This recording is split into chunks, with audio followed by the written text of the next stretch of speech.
I'd like to ask your opinion on a certain issue right now na medyo mabigat no about yung fake news.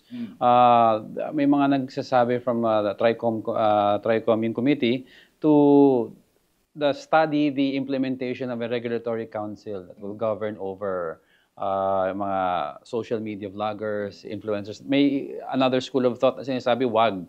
Mag-self-regulate na lang, magtayo na lang ng grupo from their side. Ano po ang take niyo dito? I will go for self-regulation kasi masyadong dangerous yung ini-stifle mo yung right to express ng mga tao. What is important is to educate the public na hindi sila basta-basta maniniwala. Alam nyo, ang nagiging biktima ng fake news ay yung hindi sanay mag-verify, mag-validate. Ako rin ay nasa media by the way, no? We are from media and it is our job to bring the right information. But it is also the job of everyone else from the educational system to private sector to inform everyone under them or within their influence kung paano mag-verify.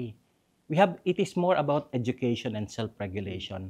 If we stifle the right to expression, that is extremely dangerous, I think.